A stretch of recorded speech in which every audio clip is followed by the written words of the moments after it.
Welcome to Canada's podcast.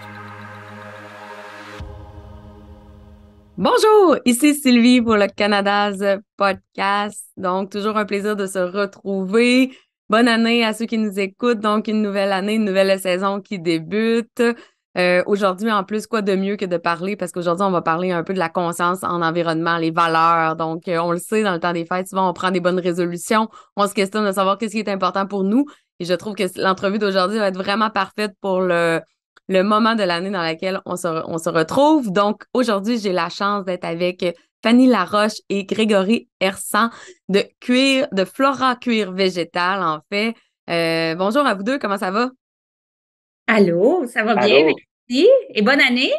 Bonne année, oui, bonne année aux gens qui nous écoutent. Bonjour Donc, Sylvie, bonne année. oui, moi, là, je veux commencer. C'est sûr qu'on va parler de votre parcours, mais bon, juste le nom, là, tu sais, déjà, Flora Cuir Végétal.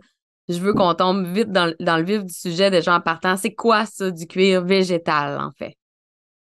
En fait, je suis certaine que la plupart des gens connaissent déjà les cuirs véganes parce que ils sont hyper présents dans les boutiques et un peu partout depuis quelques années déjà.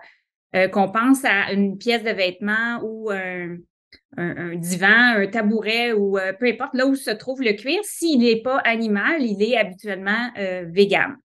Le cuir végétal, pour se dissocier du cuir vegan, c'est que notre cuir ne contient pas de résidus de plastique. Donc, on travaille un cuir à base de résidus organiques. Donc, dans ce cas-ci, il s'agit de résidus de pommes. On va éventuellement travailler d'autres résidus organiques éventuellement parce qu'on a plusieurs objectifs, Grégory et moi. Mais donc, un cuir végétal, c'est vraiment un cuir à base de végétal. OK. Puis, cuir vegan, c'est du plastique, c'est ça que je comprends, parce qu'honnêtement, moi, je connais, tu sais, vous êtes là-dedans, là, à longueur de journée, mais moi, personnellement, je connais pas ça non plus. C'est vraiment plastique, ça.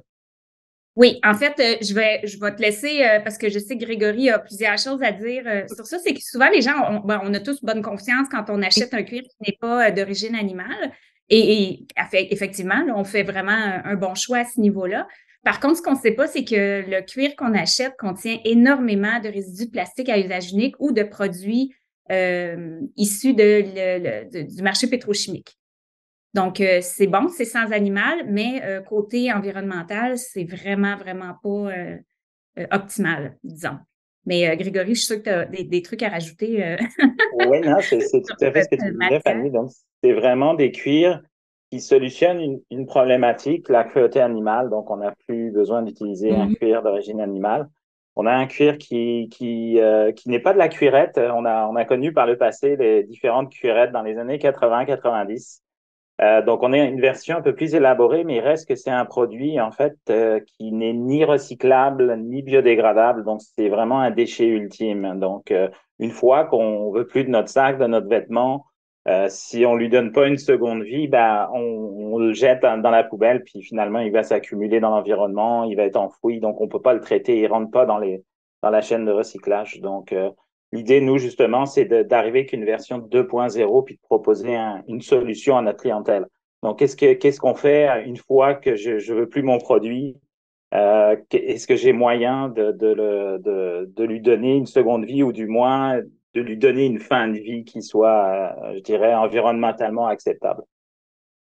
C'est sûr Ouais. que, tu sais, je veux juste ajouter un petit point. À la base, nous, ce qu'on souhaite, c'est vraiment de aussi limiter la surconsommation ou que ce soit à tous les niveaux. En fait, là, je pense qu'on se dirige vers ça, on n'a pas le choix.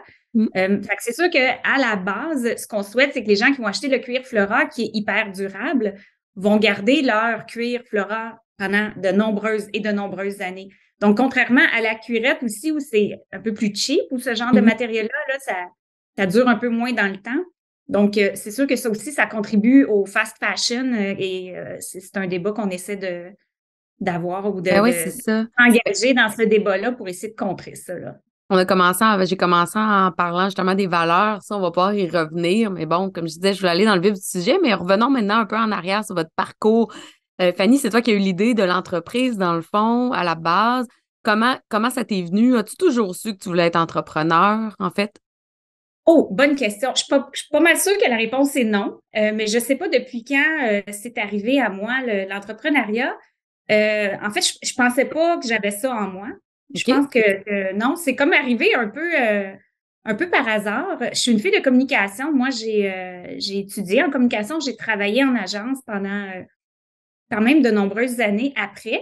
Je suis partie à mon compte par la suite quand j'ai eu ma fille, puis donc je souhaitais avoir un peu plus de contrôle sur mon horaire. Puis j'avais vraiment un grand intérêt pour la mode, j'en ai encore un.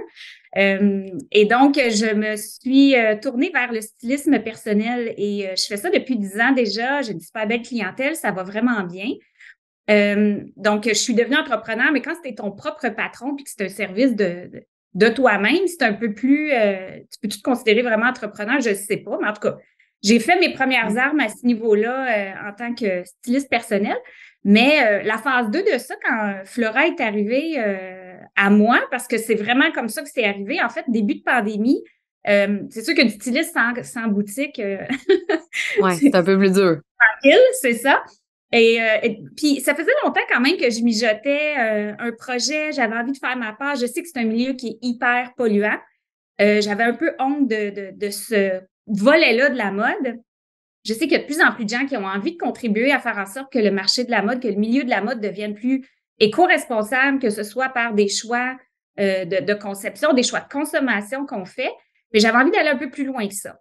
Et donc, j'étais tombée sur un article d'une fille au Danemark qui produisait un cuir de pomme depuis peu de temps. Et c'est sûr que moi, je viens de la Montérégie. Les vergers sont assez nombreux dans Ben mon oui. coin. Donc, cuir de pomme, c'est sûr que ça a suscité quelque chose de bien fun chez moi. Donc, j'ai commandé les échantillons pour voir à quoi ça pouvait ressembler. Je suis une fan de cuir, mais je suis également une végétalienne depuis quelques années. Fait que c'est sûr que le cuir ne fait plus du tout partie de mes produits de consommation, entre autres choses. Et donc, quand j'ai reçu les échantillons, j'ai trouvé la matière fantastique. C'était beau, c'était élégant, c'était durable. Donc, je suis allée présenter ces échantillons-là à des amis designers à moi pour voir si c'était quelque chose avec lequel elles pourraient travailler. Et la réponse était oui. Donc, j'ai fait, OK, je tiens quelque chose d'intéressant. Ben maintenant, ça me prendrait quelqu'un qui pourrait m'aider à mettre tout ça sur pied. Et donc, je me suis lancée à la recherche du parfait chimiste. Voilà. Et Grégory, ouais. Ouais. Parce que dans le fond, juste avant qu'on embarque avec Grégory, je veux juste savoir, parce que t'aurais pu, dans le fond, dire je vais toujours commander de ce fournisseur-là que tu avais trouvé sur Internet. Absolument, oui. Puis en fait, tu as raison. Au début, je savais pas trop de quelle façon j'étais pour rentrer un peu dans ce sentier-là. Je me disais, est-ce que je vais distribuer pour elle? Comment ça va fonctionner? Mais de un, les frais de livraison ont été absolument épouvantables, là. Ouais. C'est sûr que ça venait du Danemark, je comprends. Et les délais étaient épouvantables aussi. Fait que je me suis dit, OK, il n'y a rien de viable dans tout ça. Comme je les pommes déjà chez moi, pourquoi pas essayer d'en faire une version québécois? J'ai aucune idée de la recette qu'ils utilisent. Puis le but, c'est de nous créer quelque chose qui est très québécois, qui est très local, qui est biosourcé, qui est durable, qui est élégant. Tu sais, on veut. Ben oui, c'est ça. Ça fitait pas non plus justement avec tes valeurs, j'imagine, de dire que le shipping, justement, à longue Ça allait distance. pas du tout. Exact. Comme modèle d'affaires, il n'y avait rien qui correspondait à ce que j'avais envie de proposer au marché. Mais il a fallu quand même que je réfléchisse à tout ça pour savoir, tu sais, mon rôle serait quoi dans ça. Du manufacturier, j'ai jamais fait ça. Fait que, tu sais, pour revenir à ta question de départ, est-ce que l'entrepreneuriat, comment c'est arrivé à toi? C'est vraiment de cette façon-là. Et je te dis, j'apprends à tous les jours. Là. Il y a vraiment des chapeaux que je n'ai jamais portés. Donc, chaque jour, je dois. C'est correct, je suis une fille de chapeau, j'aime ça. Et je dois m'ajuster et apprendre dans tout ça. Mais c'est fantastique. Honnêtement, je regrette aucune journée. Tu fais des recherches Internet pour te dire si c'est possible en Estrie avec les pommes de l'Estrie, c'est là que tu rencontres, dans le fond, Grégory. Fait que toi, Grégory, parle-nous de toi maintenant, mon cher. C'est quoi un peu ton parcours? Oui, tout à fait. Donc, moi, j'ai un parcours différent de Fanny. Moi, je suis un chimiste de formation. Je suis un ancien chercheur. J'ai commencé ma carrière comme chercheur dans le réseau collégial. Puis, j'ai eu, un peu comme Fanny aussi, j'ai été un peu auto-entrepreneur en quelque sorte. J'ai eu ma boîte de consultation. En fait, elle existe encore, mais elle est plus active actuellement. À partir de 2010 à peu près. Puis, je m'intéressais, moi, de mon côté, à la valorisation, justement, de tous ces résidus qu'on génère. Donc, moi, j'étais plus du côté résidus organiques, donc des écorces de bois qui sont générées du marc de café sur lequel j'ai travaillé pendant longtemps. Donc, voir si on pouvait trouver des applications. Puis, graduellement, en fait, j'ai fait plusieurs projets. Donc, je dirais que moi, je suis pas végane, contrairement à Fanny. Je dirais que je suis flexitarien quand même, là. J'ai quand même une conscience à ce niveau-là. Mais par contre, j'avais une forte sensibilité à la valorisation de ces résidus-là. Donc, je trouvais que, et d'un point de vue environnemental et d'un point de vue économique aussi, c'est des quantités considérables qui sont là. On les considère comme des résidus. Est-ce qu'on peut en faire quelque chose? Fait que Fanny m'a contacté. Au début de pandémie, en plus, c'était une période très particulière. On était chez nous, un peu pas à l'arrêt, mais bon, dans une situation que tu as sûrement connue aussi, toi aussi, Sylvie, Oui. chez nous. Puis c'était vraiment particulier. Puis au début, ben, mon rôle, c'est vraiment d'aider Fanny à développer le produit. Puis rapidement, ben, j'ai trouvé l'idée géniale. Puis je me suis dit, ben, je pense qu'on a l'idée pour démontrer que moi, ce que je voyais de mon côté, quoi, avec une matière résiduelle, on peut faire un super beau produit, donc comme un cuir alternatif, par exemple. Donc c'est vraiment comme ça que l'aventure a commencé. Puis très rapidement, je dirais un mois ou deux peut-être, hein, Fanny, je pense. Après, on a décidé qu'on se lançait ensemble et puis on allait créer Flora. Puis tout s'est enchaîné par la suite depuis. Dans le fond, avant d'être consulté, donc au début de pandémie, tu mentionnes, mais tu es salarié à ce moment-là? Tu es à ton compte? C'est quoi ton statut? Oui, ben, j'avais une partie salariée, puis une partie où j'avais un mandat de consultation pour combler en fait mon salaire. Donc j'étais vraiment, euh, je dirais, j'avais quand même un mandat de consultation qui touchait un peu ce que Fanny proposait aussi. Donc il y avait quand même une cohérence avec tout ça, là. OK. Donc, Là, l'entreprise, c'est encore en démarrage. On comprend que vous êtes en phase de recherche-développement encore, je crois, à ce stade-ci, c'est ça? Exact. En fait, Grégory a amené la recette assez loin. Je pense qu'on est pas mal à la fin de notre recette. On sait exactement ce qu'on veut dedans. On avait plusieurs critères aussi, donc j'étais contente que lui puisse avoir les installations à la maison dans son laboratoire pour essayer d'amener la recette jusqu'où on pouvait. Mhm. Présentement, on essaie de rattacher le financement pour pouvoir se lancer dans un laboratoire professionnel pour faire également les tests de caractérisation parce que, bien entendu, dépendamment du marché vers lequel on va se tourner ou débuter notre commercialisation, il faut répondre à certains critères. Si c'est un vêtement, il faut qu'il soit durable, anti-déchirure, il faut qu'il résiste au froid, au chaud, tout ça. Fait qu'il y a il y a plusieurs tests à faire là, avant de pouvoir arriver sur le marché. Mais j'ai un bon espoir que printemps prochain, on va être lancé, puis peut-être l'été prochain, on va être prêt pour attaquer le J'ai marché. j'ai comme une question là, néophyte encore là, en lien avec ça. Qu'est-ce qui fait que ça peut être durable, un cuir, tu sais, qui provient comme ça de la pomme? C'est quoi dedans? Est-ce que c'est un produit chimique, là, naturel dans la pomme? C'est des en- ajouts que vous faites? Tu sais, est-ce qu'on peut en savoir un peu plus par rapport à ça? Oui, tout à fait. En fait, c'est ça.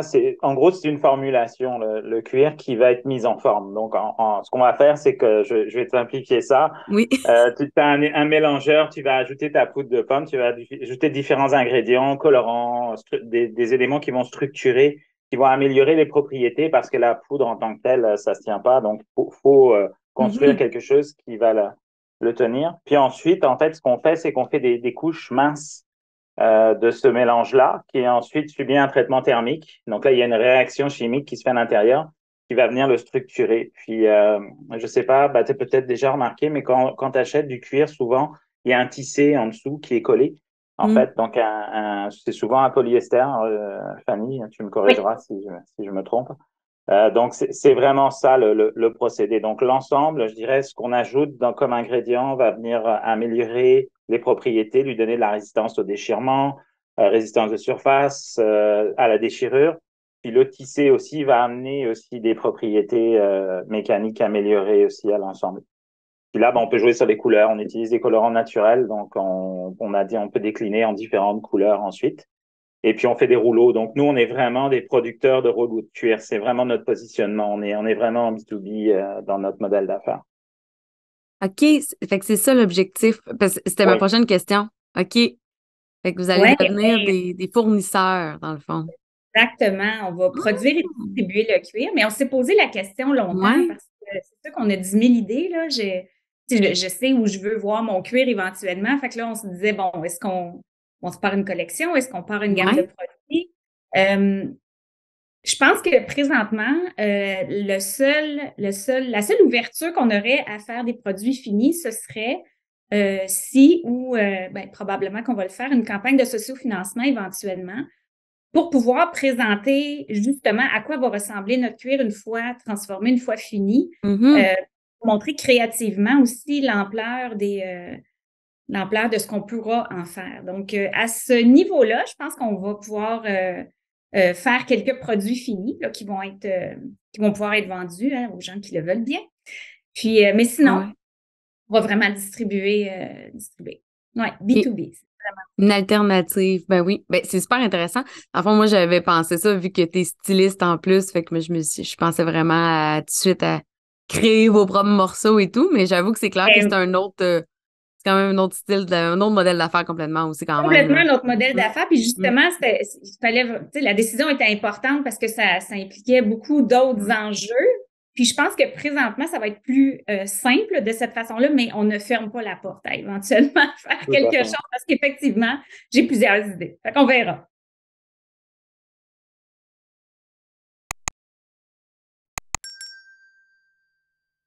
Fait que là, vous êtes une entreprise encore en démarrage, hein? Ça fait à peu près 1 an et demi que vous êtes associés.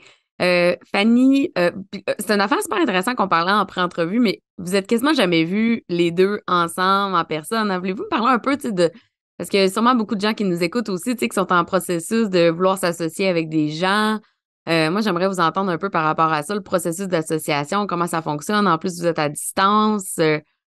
C'est ça. Je vous écoute. Si tu m'avais dit au début que je me lirais d'affaires à ce niveau-là avec quelqu'un que j'aurais rencontré uniquement sur LinkedIn, c'est sûr que je t'aurais pas cru. Mais c'est vraiment comme ça que c'est arrivé. Puis garde, il faut croire que le online dating fonctionne. J'imagine que le partnership d'affaires online fonctionne également. Mais ça s'est fait vraiment très organiquement, puis tu sais, sans vouloir faire de jeu de mots avec Flora, là, mais je cherchais vraiment quelqu'un qui avait des valeurs similaires aux miennes, qui avait une expérience en valorisation des matières résiduelles. Je voulais pas avoir juste quelqu'un qui était pour me faire une recette. Je voulais quelqu'un qui était capable de je sais pas, tu sais, penser plus avec son cœur aussi qu'avec sa tête. Tu sais, c'était vraiment, c'est né d'une passion, Florent, puis c'est né d'un objectif de vouloir faire une différence, là, pas uniquement d'un plan d'affaires. En fait, il n'y en avait juste pas de plan d'affaires au début. C'était vraiment à tâtons là, qu'on allait voir est-ce qu'il y a un intérêt? Y a-t-il un marché? Est-ce que, tu sais, on s'est posé une question à la fois, on est allé chercher une réponse à la fois, mais c'est vraiment, c'était pas tout dessiné, là. On a vraiment franchi les étapes une à la fois comme ça. Et donc, quand Grégory, j'avais posé une question, voir, tu sais, si c'est quelque chose qui pourrait t'intéresser. Puis au début, c'était vraiment, j'avais besoin d'informations. Point. Là, en fait, je savais pas exactement où je m'en allais avec ça. Puis quand Grégory m'est revenu quelques jours ou semaines après, là, je me rappelle plus exactement du timeline, en me disant, écoute, non seulement ton produit m'intéresse, j'ai envie de répondre à tes questions, mais je pense vraiment que tu tiens quelque chose de le fun. Puis j'attendais ce genre de projet-là pour pouvoir faire un saut autrement, tu sais, dans ce milieu-là. Donc, tu sais, il m'a proposé un partenariat après, mais ça s'est fait tellement de façon, tu sais, naturelle, puis clairement, il avait pris le temps de réfléchir, lui, si ça l'intéressait. Tu sais, après ça, c'est sûr que j'ai pris le temps, moi aussi, de le faire, mais c'était quelque chose qui a été très, je sais pas, très doux, très naturel. Fait qu'il y avait pas... c'est sûr qu'il a fallu que notre intuition embarque, là, je pense. Là. Il y avait rien de très rationnel dans tout ça. Là. On s'était jamais rencontrés, effectivement. Puis, tu sais, à ce jour, ça fait 2 ans qu'on se connaît. On s'est rencontrés peut-être une dizaine de fois. Oui, tout à fait. Il fallait se sentir si ça cliquait ou pas assez rapidement. On a pris le temps, je pense, avant de signer ou de faire quoi que ce soit comme move niaiseux, là. De au moins vous rencontrer en personne, ouais. Ben oui, puis de sentir, y a-tu vraiment un fit? Est-ce qu'on, tu sais, on a-tu un respect mutuel? Est-ce qu'on a les mêmes valeurs, la même vision? Puis, tu sais, on prend toujours le temps de puncher des trucs l'un envers l'autre. T'es-tu d'accord si on fait ça comme ça? T'es-tu d'accord si on prend pas ce projet-là ou je sais, tu sais, des fois, il y a des trucs qui se présentent puis tu fais, tu sais, je suis pas certaine que ça nous ressemble. Puis, normalement, on est sur la même page, là, mais facilement, là. Donc, tu sais, je pense que Je pense que tout ça fait en sorte qu'on a fait le Oui, bon choix. tout à fait. Tu sais, l'ancrage sur les valeurs, je pense qu'il est important. Les valeurs de base qu'on a tous les deux qui nous ont rejoints. Là, on est aussi, je pense qu'on sait l'un comme l'autre, moi également, tu sais, j'ai des qualités, j'ai des défauts, j'ai des compétences, puis j'ai des choses que je veux pas faire ou si je faisais, ça serait pas une grande valeur ajoutée pour l'entreprise. Puis je trouve que ça, rapidement, ça s'est mis en place naturellement. Fanny, elle a des forces que j'ai pas. On a une grande complémentarité aussi. Mhm. Ça pourrait paraître à première vue, tu te dis, une grande différence comme ça va être difficile au niveau de la compréhension, mais non, parce que chacun, je pense on a cheminé pour comprendre nos enjeux respectifs avec le temps. Puis, c'est drôle à dire, mais je pense que le contexte pandémique a comme permis ça. Moi, je trouve de mon point de vue, là, d'une certaine façon, parce qu'il y a comme un espèce de recul sur les choses. On vivait quelque chose de complètement anormal, puis il y avait ce projet-là qui était hyper motivant.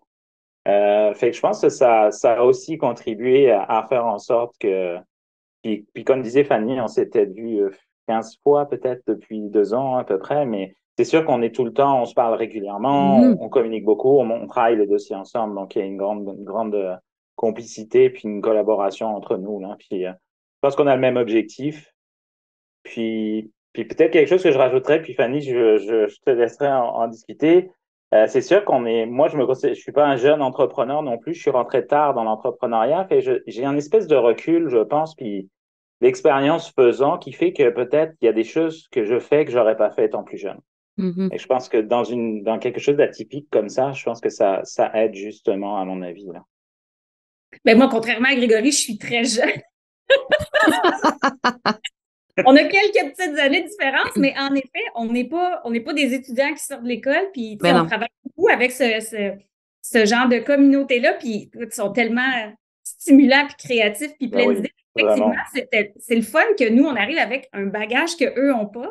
Mm. Euh, puis, tu sais, on a une drive qui est un peu différente, mais tu as raison, Grégory, que dans le contexte pandémique où on est né, on dirait qu'il y avait on avait pris le temps de faire un peu le silence sur ce qu'il y avait autour de nous. C'était comme plus tranquille. Ça permettait une réflexion que peut-être on n'aurait pas eu l'occasion d'avoir Mhm. quand tout allait très vite avant.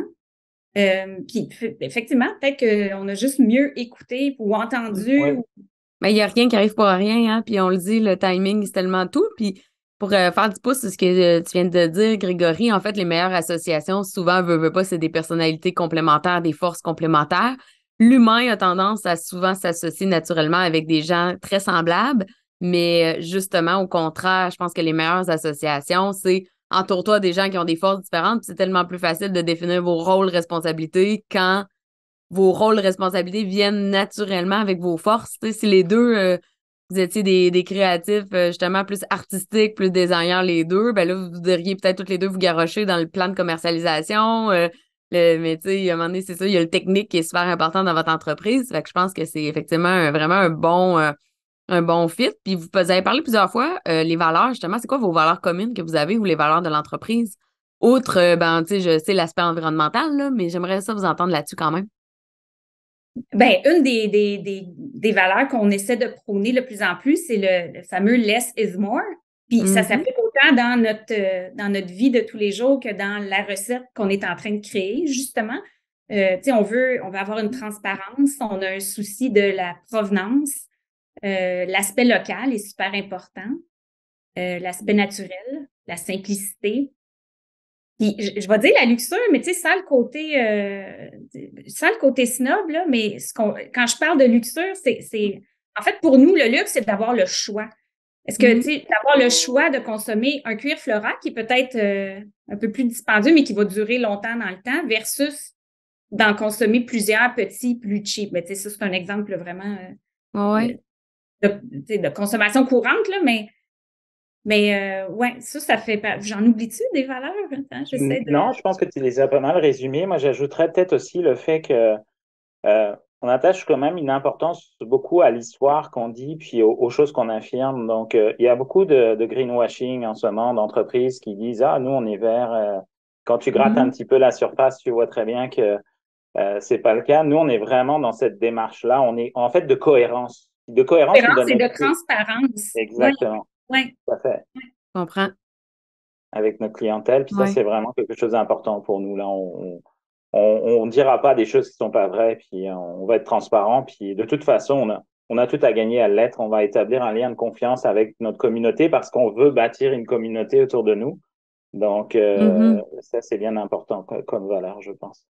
Ben oui, effectivement. Euh, Commencer, là, tu sais, on parlait un peu aussi de se lancer en affaires. Bon, vous n'êtes pas sorti de l'école non plus. Vous avez vos vies avant de vous lancer en affaires quand même. Comment ça se passe, l'aspect démarrage d'entreprise où on le sait que les premières années sont quand même souvent cruciales et vont, c'est ça, faire dépendre beaucoup de la survie de l'entreprise, veut pas. Comment ça se passe, vous, la conciliation? Arrivez-vous à concilier travail-famille quand même bien? Êtes-vous capable de décrocher ou, tu sais, là, c'est comme votre nouveau bébé puis vous pensez juste à ça tout le temps? Ben, je pense pas qu'on ait ce genre de personnalité-là, mais je vais parler pour moi, puis je vais laisser Grégory après s'exprimer là-dessus. Mais, tu sais, on a eu la chance, les deux, d'être travailleurs autonomes avant de lancer Flora, ce qui nous permettait de choisir les contrats, les clients avec lesquels on avait envie de continuer de travailler tout en se conservant du temps pour faire démarrer Flora. Tu sais, je cacherai pas que c'est pas tout le temps facile. Puis il y a des fois où, tu sais, il faut prendre des décisions que c'est sûr que mon cœur serait plus avec Flora, mais bon, comme, tu sais, il faut vivre aussi. Fait qu'on, c'est ça. Des fois, il faut faire des choix un peu plus difficiles. Il faut bien choisir où on met notre temps. Là, présentement, on essaie d'attacher du financement à notre développement. Puis des Mhm. fois, on se dit, bon, ça vaut-tu la peine qu'on remplisse, qu'on prenne le temps parce qu'on s'entend que c'est beaucoup de temps faire ça. Est-ce qu'on a une chance? Est-ce qu'on devrait appliquer pour ça? Est-ce qu'on laisse passer une année? Fait qu'il y a tout aussi cet aspect de sagesse-là, puis d'apprendre à justement connaître ses limites, ses forces. On est peut-être trop tôt pour ce genre de trucs-là. On va le laisser passer. On va plus se focusser sur un autre type de projet, là, que ce soit financement ou autre, là, parce qu'il y a toujours quelque chose à travailler. Je ne sais pas si c'est dans ma personnalité ou le fait aussi que l'expérience puis l'âge qui vient avec tout ça, mais j'ai un mari, j'ai une fille, j'ai une vie que j'aime beaucoup, j'ai des hobbies que j'adore. Puis pour moi, cet équilibre-là, ben, il est primordial. Fait que c'est sûr que je prends toujours du temps pour ceux que j'aime, pour ma famille, pour m'occuper de moi. Puis je le sais d'expérience que si je fais pas ça, ben tout le reste va en souffrir aussi. Fait que j'ai aucune difficulté, moi, de décrocher ou de prendre un pas de recul, prendre un peu de temps, puis après ça, revenir plus forte, puis plus reposée, puis plus ouverte et créative pour Flora, là, pour ce qui est important. Mm. Toi, Grégory? Oui. De mon côté, je dirais que tu en as parlé un petit peu, Fanny. Moi, ma conjointe me soutient à 100% dans le projet, elle y croit. Puis ça, je pense que d'avoir quelqu'un, famille, enfant, peu importe, autour de soi, des amis. Mes amis aussi m'encouragent beaucoup. J'ai une autre activité professionnelle encore pour combler. Eux aussi, ils me soutiennent. Ils savent que de toute façon, tout Ouais. est transparent au niveau de l'entreprise. Fait que tout ça, ça fait en sorte que c'est super motivant, puis ça permet de garder un équilibre. Comme dit Fanny, on a des éléments de réflexion aussi. Oui, il y a des moments où ça roule, puis faut livrer, de tomber à toutes sortes d'exigences à passer. Mais il faut se garder un temps pour, d'une part, pour avoir du temps de qualité, équilibrer tout ça, hein. Ça, c'est Mhm. super important. Moi aussi, je fais du sport à l'extérieur, puis c'est bien important. J'aménage des moments dans la semaine où c'est vital finalement d'avoir ces activités-là. Puis se permettre aussi d'avoir ce temps-là pour réfléchir, même si c'est à la compagnie, des fois de sortir un peu de la boîte, puis de dire, OK, est-ce qu'on est bien positionné? Ouais, ce que je propose, est-ce que ça a du sens? Donc, ça aussi, je pense que c'est important de garder ça. Parce que sinon, ben, on est focusé, puis on est conscient aussi, là, quand la production va démarrer, ça va être une étape vraiment où on va mettre beaucoup de temps. Mais je pense qu'on aura quand même toujours je dirais le réflexe et puis l'habitude de garder, de désaménager des moments importants, puis de faire en sorte que tout ça, ça fonctionne en équilibre. C'est ça le défi. Ouais. C'est vraiment beau, honnêtement. J'adore parler de l'équilibre travail-famille. Moi, j'en parle dans chacune de mes rencontres que j'ai avec des entrepreneurs. J'entends beaucoup de témoignages différents, puis je trouve ça vraiment beau de voir, parce que c'est rare, honnêtement, que j'entends de témoignages comme le vôtre dans le cadre de démarrage d'entreprise, là, tu sais. Puis je trouve ça vraiment beau, parce que, puis je vois aussi que dans votre vision, dans la façon de vous exprimer, j'ai l'impression, tu sais, le rythme le rythme de prise de décision semble être le même. Je pense que c'est ça, des fois, que les gens, justement, tu sais, vous le disiez, ça vaut-tu la peine de s'inscrire? Tu sais, beaucoup de jeunes entrepreneurs, dans les erreurs qu'ils font, c'est qu'ils se pitchent un peu partout. Ils veulent dire oui à tout, prennent pas le temps de réfléchir, veulent aller vite, vite, vite. Donc, ils tombent dans un brouhaha où ils ont pas le temps de décrocher pantoute, puis ils peuvent laisser, on le sait, la santé mentale des entrepreneurs s'est mis de plus en plus de l'avant parce qu'ils l'ont à rude épreuve souvent à cause de toute cette pression-là, on dirait, puis cette vitesse-là qu'on veut donc bien aller vite, là. Fait que c'est beau. C'est vraiment beau de vous entendre là-dessus, honnêtement. Merci. Ouais. Merci. Non, c'est. C'est très Ouais. prolongement de notre personnalité. Tu vois, on est hyper complémentaires, Oui. mais on se rejoint à plein de niveaux, je Ouais, pense. tout à Ouais. fait. Ouais, effectivement. Vraiment, On avance, vraiment. lentement, mais on avance dans la bonne direction. Puis à date, on n'a pas fait de pas de recul non plus. Non, On tout à essaie fait. de prendre le temps de réfléchir avant de prendre une décision. Une fois qu'elle est prise, on l'assume, on va de l'avant, puis après, on s'attaque à autre chose. Ouais, c'est vraiment beau. Mais moi, j'adore honnêtement le produit.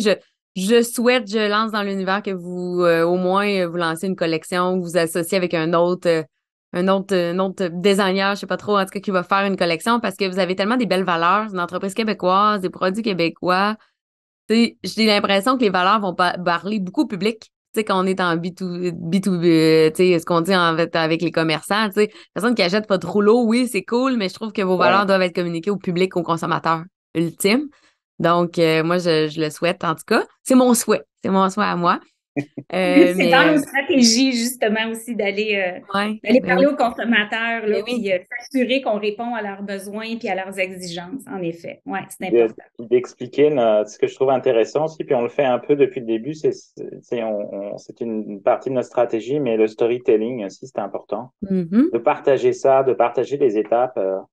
Souvent, de moins en moins avec la jeune génération, puis c'est vraiment cool, je trouve que ça soit comme ça, de partager toutes les étapes. Je trouve que ça, c'est une belle évolution d'entrepreneuriat. Les gens partagent leurs difficultés, partagent leurs bons Oui. coups. Et ça, c'est sain parce qu'ils extériorisent quelque part aussi, puis ils le partagent avec les gens, fait que la clientèle, elle le voit, elle voit ce que c'est un peu, elle entrevoit un peu ce que c'est les défis de l'entrepreneuriat, puis je trouve que ça, c'est quelque chose qu'on essaye de faire aussi, puis qu'on va continuer à faire, je dirais, Ouais. avec Oui, Flora. mais si on veut embarquer je vais dire cette génération-là, ces jeunes-là, peu importe le consommateur, peu importe l'âge qu'il a, en fait, c'est pas Mhm. nécessairement pour les jeunes, là. C'est qu'on veut les inclure, cette communauté-là, c'est de les faire participer aussi. Donc, si on a un questionnement, si on vit quelque chose d'un peu plus difficile, je pense que les gens sont rendus prêts à comprendre Ben que oui. la vie d'entrepreneur, ce n'est pas que des arcs-en-ciel et des licornes, là. Il y a des moments plus difficiles, puis je pense que c'est le fun de leur en faire part sans faire quelque chose de dramatique avec ça. Mais je pense que les gens vont se sentir encore plus interpellés parce qu'on s'entend, c'est clair, tout le monde vit des trucs plus difficiles de temps en temps. Ben Fait ouais. que, Non, mais ça les fait gens, pas... de plus en plus, ils achètent l'entrepreneur derrière, tu sais, quand ils achètent un Ouais. produit, quand ils achètent un service, quand ils font affaire avec les gens. Fait que je pense que c'est ça, effectivement. Tu sais, comme je vous dis, moi, je vous trouve beau à voir aller, puis j'adore votre concept. Fait que c'est pour ça que c'est important, je pense, de le mettre de l'avant, puis les gens vont avoir le goût d'acheter, tu sais, votre cuir Flora, cuir végétal. C'est vraiment très hot.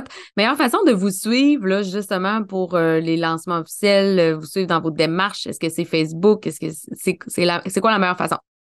Je pense que LinkedIn est Ouais. plus à jour. On est plus Oui. actif sur LinkedIn, mais on met quand même tout ce qui se passe là, pour quand il se Je passe dirais des que trucs Ouais. intéressants. Facebook, peut-être un petit peu moins. Toi, tu es sur Instagram aussi. Je pense que ça, Ouais. c'est un beau vecteur aussi au Mhm. niveau du secteur de la mode. Mais effectivement, LinkedIn, on est pas mal actif dessus. OK. Ça permet de raconter, faire un peu de storytelling, de Mhm. toucher un peu plus les professionnels.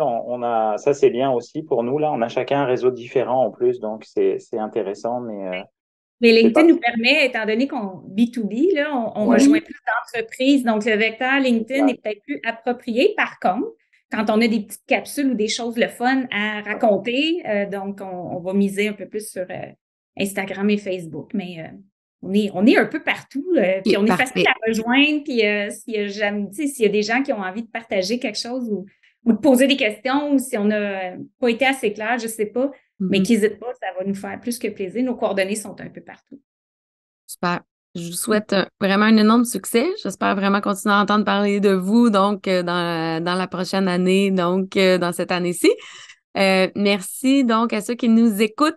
Donc, toutes les balados, vous tombez pour la première fois, dans le fond, sur le Canada's Podcast, vous vous demandez c'est quoi ces merveilleuses entrevues. Elles sont toutes disponibles, dans le fond, celles que moi je host sont toutes disponibles, dans le fond, sur mon site internet www.vigiequebec.com dans la section balado. Sinon, vous pouvez aussi vous inscrire à l'infolette du Canada's Podcast ou aller écouter d'autres balados en anglais. Il y en a de c'est tout le Canada, en fait. Chaque province a leur propre hôte. Donc, c'est vraiment intéressant aussi si vous voulez voir un peu comment ça se passe, l'entrepreneuriat, les enjeux, comment ça se passe faire des affaires. En Alberta, par exemple, ben, il y en a de disponibles. On est là pour vous. Donc, n'hésitez pas à nous suivre et surtout partager donc les balados. Donc, merci et à la prochaine. Merci. Merci.